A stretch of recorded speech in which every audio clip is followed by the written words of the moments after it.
Our guest today truly needs no introduction, but he deserves one that reflects the depth of his impact. He is one of Atlantic Canada's most respected and influential leaders. A leader defined not just by his accomplishments, but by his vision, his dedication, and his genuine love for the region and its people. Patrick Sullivan has spent his career at the intersection of business, community, and leadership. Most recently, as president and CEO of the Halifax Chamber of Commerce, he led an organization representing more than 2,000 businesses across Halifax Regional Municipality, advocating at every level of government and continuously strengthening the support systems that help our business community to thrive. He created and chaired the Nova Scotia Business and Labour Economic Coalition, bringing together over 5,000 organizations and representing more than 200,000 workers in one of the most uncertain moments in our history. Today, he continues to use his expertise as a strategic business advisor with Cox & Palmer, while remaining deeply engaged in our community, serving on boards such as the Faculty of Management Advisory Board at Dalhousie University. From his early career with Procter & Gamble to senior roles across some of Canada's most recognized organizations to becoming a trusted voice in Atlantic Canada economic future, his journey is one of purpose, resilience, and impact. Please join me in welcoming a leader, a community builder, and a true champion for Atlantic Canada, Patrick Sullivan. Thank you, Patrick. Thank you. Thank you, Iffy. Good to see you again. Nice to see you. Let's talk leadership. You stepped into a moment of immense uncertainty and brought together a coalition of representing thousands of organizations and hundreds of thousands of workers. What was going through your mind at that time, and how did you find clarity in leading through such a complex time? Oh, that's a big question. I think I would have to go back a little farther. So way back to 2003, 2004, when SARS happened. If we remember SARS, which was the first pandemic that Canada saw, I was in Toronto. I was running a business called Toronto.com, and we built websites for the hospitality industry, for restaurants and hotels. And suddenly, with SARS, we weren't building websites anymore. It impacted our business in a significant way. So what I think I learned at that time was the most important thing you need during a time of uncertainty is information.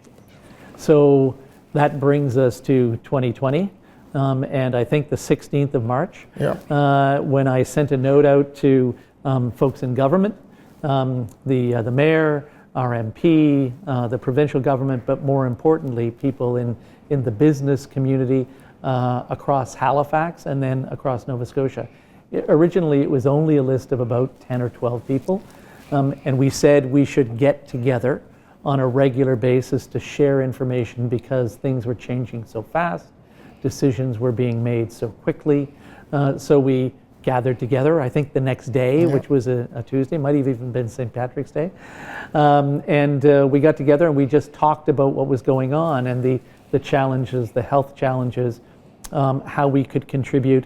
And that eventually became what we then called the Nova Scotia Business Labour Economic Coalition, or NSBLEC. Yes. And NSBLEC was designed to, as you said, kind of communicate to people across the province. So I think by the end of the time, after meeting initially daily, then every couple of weeks, then a couple of times a month, there were over 300 organizations that were joining us on the phone that represented almost 300,000 workers in Nova Scotia, a population and employed workforce of about 470,000. So better than half the population was represented on that call that was taking place on a regular basis. Yeah, and to add to that or to follow up, yes, I did remember those calls and how it was important for you to communicate in real time.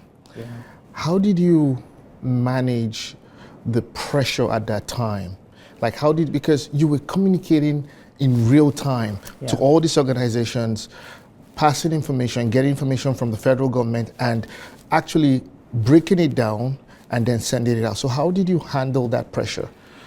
Well, I think we we took the responsibility that many of the essential services, I don't want to compare us to the police or the fire department or hospital workers, because we're not that. But what we did do, I think, was we recognized that people needed information. And we were a membership-based organization with, at that time, about 1,800 members. And our members needed the information. And for us, for them, I suppose, we became an essential service. We became a lifeline to information. So, I don't know that I thought much about the pressure. We just knew that when the Premier or when Dr. Strang at the time were releasing information, we wanted to make it a point to provide that in plain language to our members and then ultimately to the entire community as quickly as we could. I remember saying, and I don't know that my staff loved it at the time, but I think I said, there's no more weekends. Because things were changing so fast. In real time. Things were changing, on Fridays and on Saturdays and on Sundays. And we needed, again, to get out that information as quickly as we could. So I don't know that we felt the pressure. I think we saw it as a privilege to get out the information to people who really needed that information. Legacy.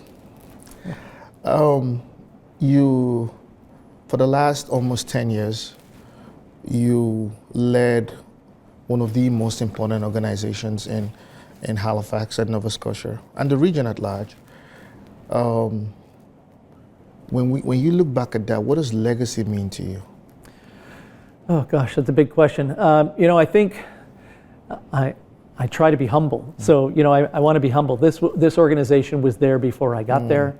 Admittedly, we grew it, so I feel great about that. But I think the legacy it's reflected in the membership, and it's reflected in the members that we have. I like to think that they're doing better because of the information that we provided them, because of the events that we put on. The events we put on, I'm particularly proud of our dinners. So our dinners, we have 2 dinners a year, as you would know, spring dinner and the fall dinner. And during the almost 10 years that I was there, we only had speakers who were from companies or organizations in Nova Scotia. And I feel really good about that because we have so much to share and so much to offer our community. I didn't feel we needed to go outside. So I think, that's a legacy point. Leaving 2,000 members up from about 1,400 or so. Again, that's a legacy. But I think the biggest legacy, and I'm repeating myself, but the biggest legacy is our members are doing better than they were. And I think that's the most important thing. And when you look back at your journey at the Chamber, what would you say was your highest moment? There were really so many high moments, and I say that because every awards was so exciting to see the 6 or 7 winners, finalists, 5 finalists in each category, the winners, 35 people, businesses that were being celebrated every year with awards. That was pretty exciting. Getting to dress up in an astronaut suit, that was pretty exciting. So that was a high point. Having some of these dinners where we show the great businesses or the great academic institutions or the support that we were getting from government, again, are a highlight.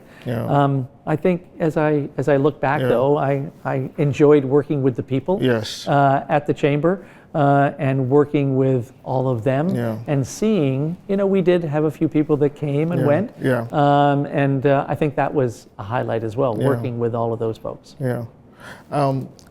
I think of some moments, one like when we had the Prime Minister visit. I thought that was a very high moment. I think, I know, you were a leader's leader, especially when the pandemic happened, right? I think that's a very high moment. I know you want to be humble about it, but just sitting and watching most times I ask myself, how is he doing it? Because even at 7 o'clock, we're getting emails and information. The growth of the membership, I think, is another proud moment, during your time at the chamber. But I would like to ask, what are some of the tough decisions you had to take? Tough decisions. People are always a tough decision. Working with people, as much as I enjoyed the team and I enjoyed the work. I think, sometimes we had to make hard decisions about objectives that we wanted to go after. And sometimes it requires more of me. It requires more of the team. I'm pleased that the team was always willing to take on those kinds of challenges. Making selections of some of the programs or events that we were going to do versus others. There would be people disappointed that we weren't going to go in a particular direction on an event. That was a hard decision. But it's an interesting question you ask, because I actually think it's really important to make decisions. 100%. Too often people cannot make decisions, and delay decisions. Or avoid it. Avoid it. And I think the most important thing you can do is to make the decision and then move forward. And I think actually in the end, even some of those hard decisions, people respect the decision if you make it a little more quickly. Yes. Let's look at the economic outlook. Atlantic Canada has so much potential, and you know that. Do you think that Halifax, as a city, is taking advantage of all the opportunities that Atlantic Canada has to offer? Well, it's a good question. I think that Halifax, Truro is the hub of Nova Scotia, as we know, as we read on the sign when we drive through Truro. But I think, Halifax is kind of the economic hub of Atlantic Canada. There may be some arguments, from other regions, but it is the largest city. We have, plenty of defense industry here. We have other head offices for much of the Atlantic region. I think Halifax is in a great position to grow.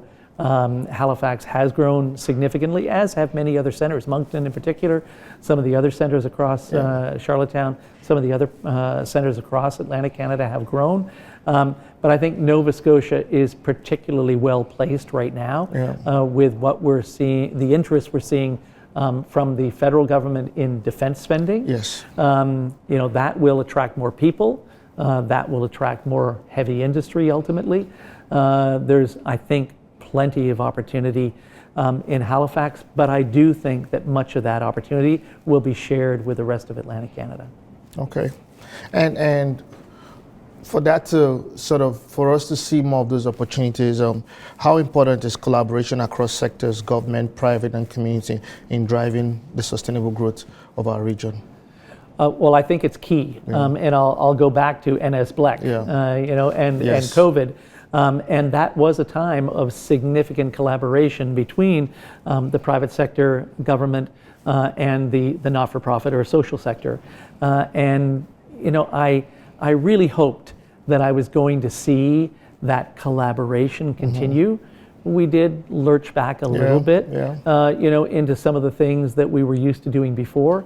But to your point, this is a real opportunity for collaboration yet again between all of those sectors at a time. It's kind of an inflection point. The government is spending a lot of money. There has been announcements of billions of dollars in spending across Nova Scotia. I'm sure much of that will be shared across Atlantic Canada. Newfoundland will take advantage of that as well. So there is a real opportunity, and I think we need to work together. Those three groups in particular need to work together to accelerate our economy. And when you think about the future, say the next 10 to 15 years, what does a thriving Atlantic Canada look like for you? Well, I think it looks like what it's looked like the last couple of years. We've seen significant growth, certainly population growth. We hope that it will be a little more inclusive as we move forward. It needs to be more inclusive. You know, we've seen some issues in terms of homelessness. You know, not everyone being brought along with an improved economy.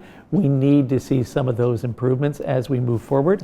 I think whether it's the federal or the provincial government and the municipal government to some extent, there is some help on the social front, and has been some change on the social front. We're seeing improvements in housing, you know, that will help. But I think given the spending, it's a generational spend, and that generational spend, I think, will, you know, perhaps to maybe use an overused analogy right now, lift all boats as we start to see some of that spending in the next few years. And what concerns do you think, what concerns or what should we be paying closer attention to? Well, I think some of the things that I mentioned. So, you know, we have had a homelessness crisis. We're seeing infrastructure and homes being built now, so that's a great thing. But we need to see affordable housing to support you know, the less advantaged in the population. And we also need to see affordable housing so that we can have people employed close to the workplace. You know, I mean, if someone is working at the dockyard or in another area, or even in the military, you know, those folks are not making a ton of money. They need to have the money, and they need to have the housing so that they can live close by their workplace, so that their families can live close by their workplace, and we can take advantage of the great education system that we have in Nova Scotia. You not only led an organization that represents the business community, but you had a style of leadership that brought other leaders together. And you could look at it from the caliber of events the Chamber hosted while you were the CEO. What is your advice for a younger leader who is looking up to Patrick? Like, what would you say to them? Or what words would you have for a younger leader who looks up to you? I think I'd say a couple of things. One, you touched on, actually, which is this opportunity for government, the private sector, and the social community, or social businesses, not-for-profits. I was lucky enough to have worked in all three. And I think that gives you broad experience. So working in the private sector, working in government for a number of years when I was working for the Nova Scotia government, and then working at the Chamber, which was essentially a not-for-profit. You know, working in all three sectors, I think, gives you a different view rather than just one sector. I think it gives you a broader view and enables you to see perhaps opportunities to take advantage of things in a slightly different way. So I think that's one thing I would say. And then I think sometimes you need to kind of step down to then take a step up. And that's not a bad thing. You know, I think back to times in my career where, you know, I left an industry. I was in the beer business for a number of years. I left that industry and I went into the online area, I suppose, back in 1998, 1999, and was general manager of Indigo Books and launched Indigo Books Online. I really had no experience in the online category. So suddenly I went from, you know, being a director of international marketing, to being the general manager of a large format bookstore. You know, and my friends said to me, "Did you always want to manage a bookstore?" You know, and I don't know that I always wanted to manage a bookstore, but it was an opportunity for me to do something completely different, to kind of, again, step down and then step up. Step up again. After your time at the Chamber, you've probably had some time to do some reflection and looking back. Is there anything you keep saying to yourself, I could have done differently, or I could have done before I left? Oh, gosh. Well, I wish, in addition to Prime Minister Trudeau, that I'd gotten Prime Minister Carney on stage. That would have been nice. But, you know, I had a great time at the Chamber. It was almost 10 years, 9.5 years. We did over 100 events a year for 9 years. Gosh, that's, you know, I mean, I guess when you put it together, I mean, almost 900 events took place. I was, you know, I attended a lot of those events. Yes, you did. And hosted the majority of it. Hosted many events. I got a chance to meet many people Yes. in the community. Yes. I don't know. I don't know that I look back and say, "Oh, I wish I'd done that." I wish I'd done more of it.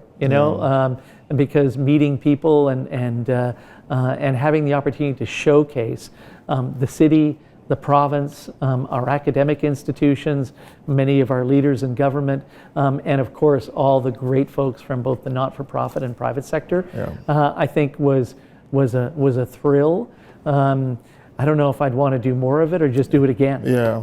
It was a lot of fun. I gotta ask you though, when the lights go off and the cameras and everything, who is Patrick? Well, I mean, I think I'm pretty much as I present, to be honest. Yeah. I try to be honest. Yeah. Try to be. You asked what should a young leader do. Yeah. I think having respect for people, listening to people, having there's what is the term? The emotional quotient. Sort of understanding people a little bit more. I try to do that. I try to listen. I try to understand, so that I can actually make a better contribution. So I can, when I'm listening to somebody, I can ask better questions. As you are. It's that's important. That's important, and I think that's why the folks at Cox and Palmer, have asked me to join as well. Is they'd like to learn more about who I met, over the last 10 years. But I think, I'm hoping that they're going to recognize that, me asking questions and, me being honest and being transparent will add value for them. Yeah, and I asked that question from a perspective of saying, when you're not in a suit, when you're not meeting with high level individuals or hosting a community event, who's Patrick when he's just relaxing? When he's just, I'm not at an event, I just want to wind down. What do you do for fun? What do I do for fun? Well, I'm on the Blue Nose Marathon board. I can't say I'm on 2 other boards because I'm about to be on those boards. The annual general meetings need to take place. But both of those boards have an active momentum, movement kind of goal and theme. So I like to be active. I like to be out. I have dogs. My wife and I have dogs. I don't have the dogs alone. I've been married a long time, and my wife and I enjoy the dogs. We've, as you probably know, we've raised dogs for CNIB, the Canadian National Institute for the Blind. We've tried to give back a little bit there by raising 4 puppies, 2 of which became guide dogs. So. I'm a pretty relaxed person. So I enjoy traveling. You were just in South Africa. We were just in South Africa, and it was a wonderful experience. Really, really wonderful experience. People were fabulous.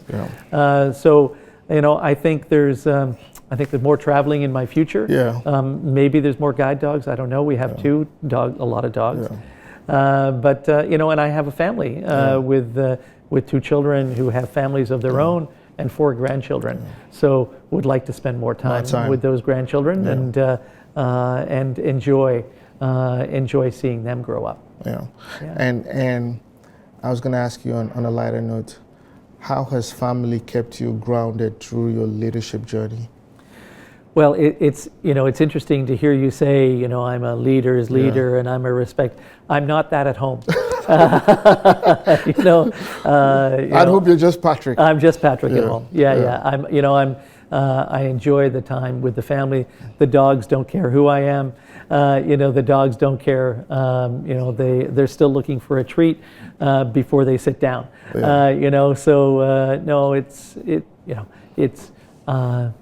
I just enjoy. I enjoy my time at home. And I enjoy the time with the family and with the dogs. So. I always wonder, because when we go through a lot of the events and you host it, do you have any rituals before you come on stage you want to share with me? Are there any rituals before you come on stage? Because you do it so effortlessly. Well, that's a good question. That's a good question. I'm just looking in my pocket because I wore a different suit today. Yeah. So rituals. You know, I have a cufflink that was my father's cufflink. Oh, wow. And I put that in my pocket so that I have a sense of my father when I get up on stage. I try to I take a few deep breaths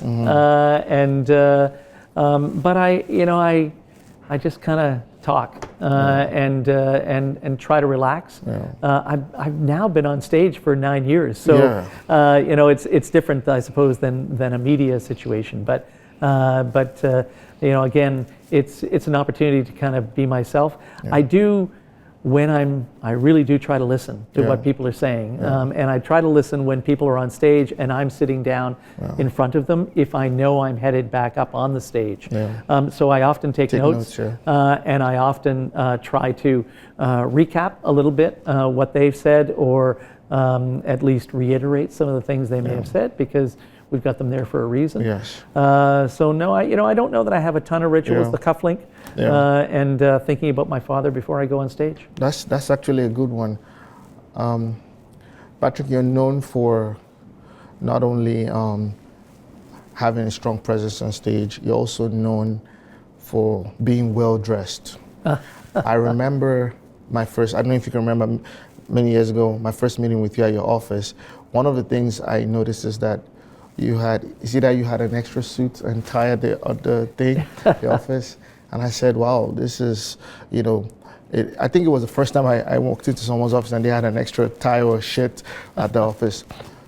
But how is it important to sort of make sure that you present yourself in the manner you do? Gosh, I don't know if this is as relevant now as it was before. And I'd like to take credit for having an extra suit hanging there, but you can only wear one at a time. And I think I often had an extra one there because if the media calls, I have to be ready. You're always ready. And I think as the CEO of the Chamber of Commerce at the time, I think I wanted to present well. So. I mean, what's the old saying? You've got to dress for the job that you want to have. But at a time of business casual, you and I are the only ones wearing ties today. So I think it's a little more relaxed. But I think if you can dress, to kind of show people that you care. I care. I cared about showing up to see you today. I know Patrick. I have to make sure she picked out the tie for me, by the way. So she said it matches perfectly. Yeah, she says, let's get ready. So well, and my son used to. He spent 12 years living in England. And there's some good shirts and good ties in England. So able to pick them up whenever we went on vacation or whenever I had a birthday, I'd ask for them. So that's beautiful. I have to give my son and my daughter-in-law some credit for that as well. That's perfect. There's a saying that great heights are attained by great men, were not obtained by mere flights, but while their companion were asleep, they burned the midnight candle. Patrick, you're one of those leaders who have burned the midnight candle. I've not only watched you from afar. I was on the board while you were CEO. I watched your leadership closely, and I could tell you that the words are, you're a leader's leader. I'd like to thank you for your service at the Chamber, your service to community, and thank you for taking the time to sit with me and have this conversation. I'm confident that Cox & Palmer is very lucky to have you. As well, I know that we've been dealing with them for a long time and they're a great organization, so the both parties are lucky. Thank you, Patrick. Is there anything you'd like to share with Atlantic Canadians? Any words of wisdom, any thoughts at all? Gosh, well, I feel I should thank you. I mean, I've watched you not only from afar, but up close. Watched the growth I think I was one of the original judges. Oh yeah, you were the first set. The first set. Yeah, the first set. Of judges for the awards. Yes. Which I've gone on to see and attended many times. Yes. For the magazine, which I don't think I have any on my desk here, but I had on my desk. Yes. I have a new office. Yeah, but, we're going to make sure we'll rectify that. Okay, that's right. That'd be great. Please Yes. get my home mailing address and We make will. sure I get We it. will, So that'd be for great. I'd like to thank you. So what should I be saying to Atlantic Canada? Yeah. You know what? Atlantic Canada is in a great place. There is plenty of opportunity in Atlantic Canada for all of the folks in Atlantic Canada and more, because we need to continue to increase that population with some of the spending that we see, some of the opportunities that exist. I think there's, again, huge opportunity for Atlantic Canada.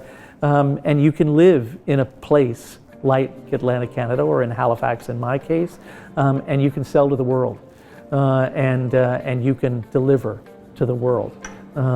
So I think there's lots and lots of opportunity here, and look forward to continuing to take a look at my East Coast experience. Thank you very much, Patrick. Thank you. Thank you. Appreciate it.